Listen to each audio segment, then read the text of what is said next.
रहमानिर्रहीम। मैं इस वक्त मौजूद हूँ राजपताना में मुफ्ती मोहम्मद महमूद अलवरी साहब के मज़ार शरीफ के पास।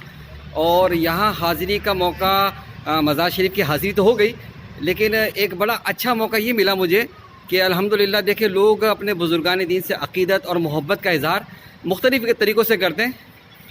लेकिन एक मुनफरिद तरीका मैंने यहाँ ये देखा कि हमारे हकीम अतीक साहब जो हैं उन्होंने जो है अपने साहबजादे की और अपनी साहबजादी की जो शादी की तकरीब है वो बिल्कुल मज़ार से बिल्कुल मुत्तसिल जो है इस जगह पे रखी। और मैं ख़ुद भी सोच रहा था कि यहाँ रखने की क्या ज़रूरत है, लेकिन एक निस्बत है, एक अक़ीदत, एक मोहब्बत का है और बुज़ुर्गान दीन का फैज़ भी उनको मिलता रहे।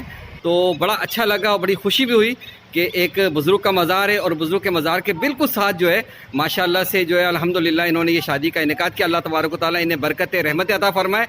और जिस निस्बत के तहत इन्होंने जो है यहाँ इस शादी का एहतमाम किया, अल्लाह ताला इनको दीन और दुनिया की भलाई अता फ़रमाए और इन बुज़ुर्ग रहमतुल्लाह ताला अलैहि की भी बरकत और रहमत इनको अता फ़रमाए। वॉइस ऑफ हैदराबाद से मोहम्मद इमरान।